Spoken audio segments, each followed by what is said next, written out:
इस तनातनी के विषय में?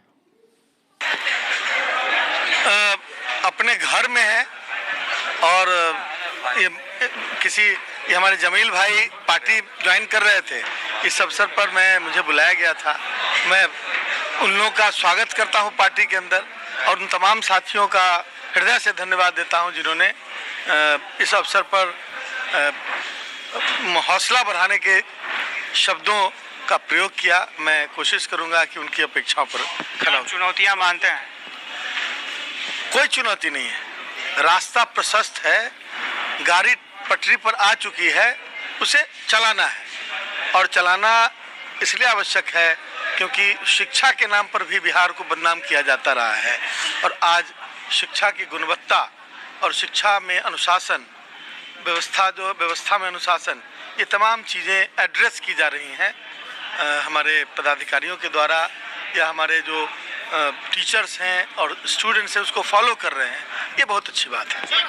एक स्टूडेंट आज अभी ये कोशिश किया गया है कि ठंड है, ठंड के कारण कई स्कूलों को बंद किया जा रहा है। एक निर्देश भी अपर मुख्य सचिव की तरफ से निकाला गया, लेकिन सबसे बड़ी बात यह है कि कई जिलों में ये आ रहा है। ये मैं देखता हूँ, मैंने देखा है उसको पेपर में, मैं देखता हूँ। लगता है कि स्कूल खोलना अभी लगता है ये कोई ओपिनियन की बात नहीं है, ये स्थिति के हिसाब से होता है। कोई नहीं जानता है कि आज धूप उग जाएगा, कोई नहीं जानता है कि आज ठंडा पड़ जाएगा। उस आधार पर मात्र कोई निर्णय ले लेना, मैं समझता हूँ कि ये बिल्कुल डिस्क्रिशनरी है, लेकिन विवेक के साथ और तालमेल के साथ होना चाहिए। धन्यवाद। धर्म को आपने बताया कि अभी जो राम मंदिर के नाम पर जो हुआ, जो चीजें चली, आपने कहा कि जबरदस्ती खींच कर लाया जा रहा है।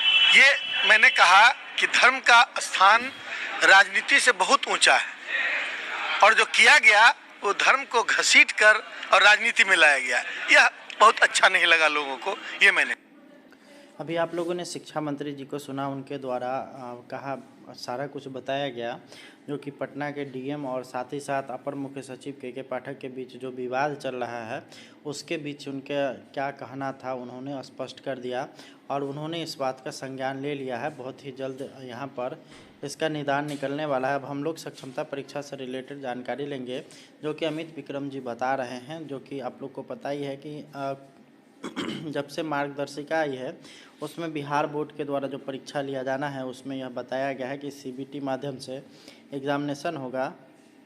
उस पर इनका क्या कहना है, सारा कुछ हम लोग सुनते हैं इनके मुख से।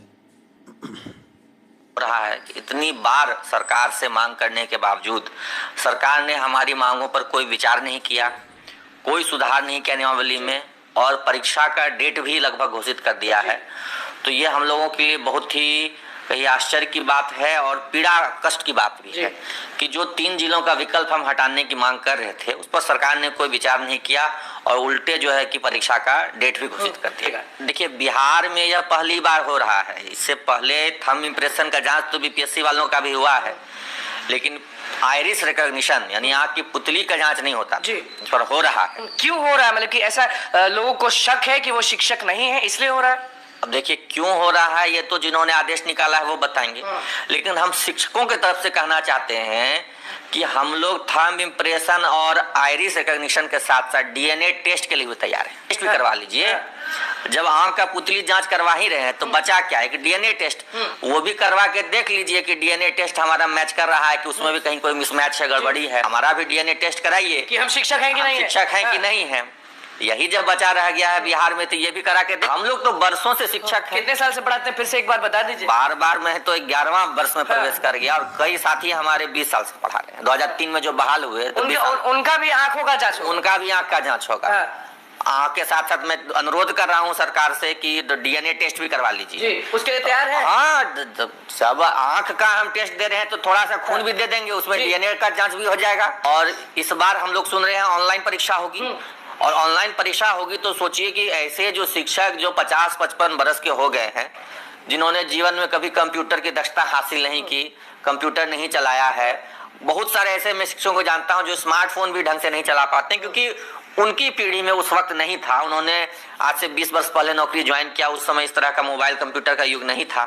उनसे कंप्यूटर बेस्ड परीक्षा लेना ये बहुत बड़ा अन्याय है उनके साथ। अब तो ऑनलाइन की बात हो रही है, तो ऑनलाइन में तो जिनको आदत नहीं है, प्रैक्टिस नहीं है कंप्यूटर बेस्ड टेस्ट देने का, तो उनको तो बहुत दिक्कत होगी।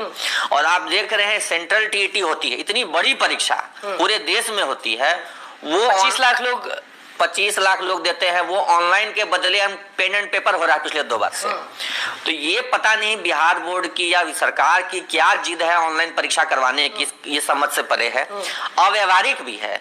अव्यवहारिक इसलिए है कि देखिए, जो बुजुर्ग शिक्षक हैं जिनकी एक उम्र काफी हो चुकी है, उनको मतलब कंप्यूटर की जानकारी नहीं सही से, वो कैसे टेस्ट दे पाएंगे?